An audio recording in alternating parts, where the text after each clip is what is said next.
We've been through now 24 chapters of a Gospel of Luke.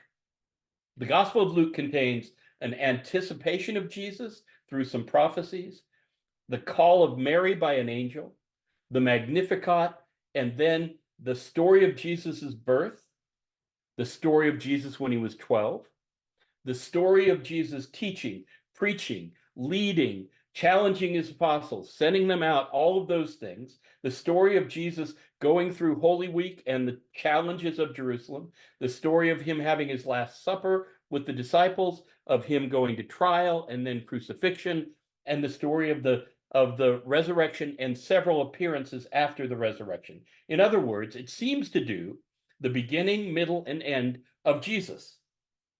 So why in the world would a second book, a sequel, be characterize the Gospel of Luke in this way?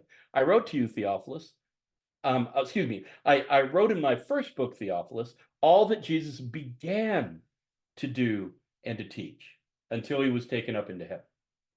Well, that's what the Greek says, but the people translating NRSV couldn't get their head around it, so they just moved things. Beware of sometimes translators getting in a pickle and having to kind of throw a Hail Mary. Doesn't happen very often, but it points out problematic places, right? In this case, this author is characterizing everything that we know about Jesus as just him getting started. I think that's the best place, the best insight for us to begin this book with, because Jesus just isn't done, even when he ascends to heaven. This is going to be Jesus part 2, right? This is going to be Jesus the sequel.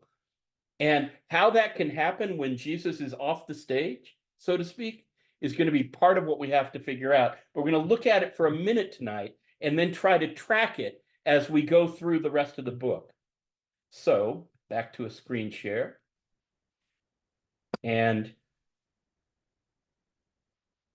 take a look at these 3 examples of passages in the book of Acts where Jesus seems to show up either in recollection or in person. And I'm going to read them out, and then I'm going to leave for you, as we read through the book of Acts, I'm going to leave for you to keep thinking, oh, I gotta hunt here, because the author told me that Jesus is still going. Even though the gospel is done, that Jesus is still going. Here are 3 examples. When the rulers, the elders, and the teachers of the law saw the courage of Peter and John. Now, I'll give you the backdrop. Peter and John they've been imprisoned, and now they're in trial before the powerful Sanhedrin that had sent Jesus to his death, to his trial with Pilate, and then on to his death. So this is a powerful group, the same group Jesus had appeared in before in his trial.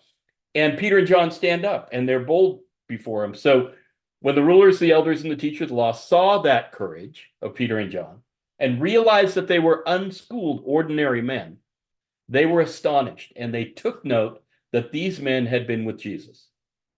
So at the outset, we get, I know where I've seen this before, from the opponents, right? From the leaders who opposed Jesus and now are opposing the apostles. I know where we've seen this before. These guys look like Jesus. Now, a couple chapters later, 3 chapters later, the famous, infamous stoning of Stephen, the first martyrdom in Christianity. While the members of the Sanhedrin were stoning him, Stephen prayed, and this is at the end. He's already spoken the gospel. He's already done all of his stuff. They've rushed at him with rocks, and they're stoning him. And as they do that, Stephen prayed, Lord Jesus, receive my spirit. And then he fell on his knees and cried out, Lord, do not hold this sin against them. And when he had said this, he fell asleep. Well, if you and I had just finished the Gospel of Luke before coming into Acts, if we spent all night last night reading together the Gospel of Luke, that language should resonate with you. And it may anyway, if you've read in the Gospels much. Because on the cross in the Gospel of Luke, Jesus says, Father, into your hands I commend my spirit. That looks Stevenic, right? Or Stephen looks Jesus-ic. And then the second one. On the cross, Jesus says, Father, forgive them, for they know not what they do. As he's dying, Stephen says, Lord, do not hold this sin against them. He's looking like Jesus, and again we have this sort of resemblance showing up. But the third one is even freakier. So we've got boldness in the apostles seeming to resemble Jesus, and then we've got Stephen actually using words that Jesus used. And now in this third one, we've got Paul tossed down on the road to Damascus. So he's been blinded by the light, he's been tossed down, he falls to the ground, and here's a voice saying to him, Saul, Saul, why do you persecute me? Well, who are you, Lord? Saul asked. I am Jesus whom you are persecuting, is his answer. Now, Paul has been persecuting men and women who continue to kind of talk about Jesus, but Jesus has been off the stage, literally, in another place, in the heavens. So how is it, Saul's mind is bending, how is it that I could be persecuting you when you're way up there? And it must have dawned on Paul sometime that what Jesus meant is, I'm in them. I'm in them. So the part deux of Jesus's in the Gospel of Luke, the way that Acts becomes sequel, is that Jesus keeps showing up in different ways during the action. We'll see it in Paul again as time goes forward.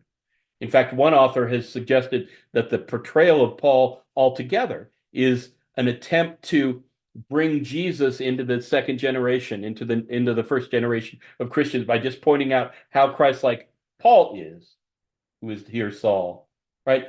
But I want us to know going in that this will be something we can look for as we read the whole way.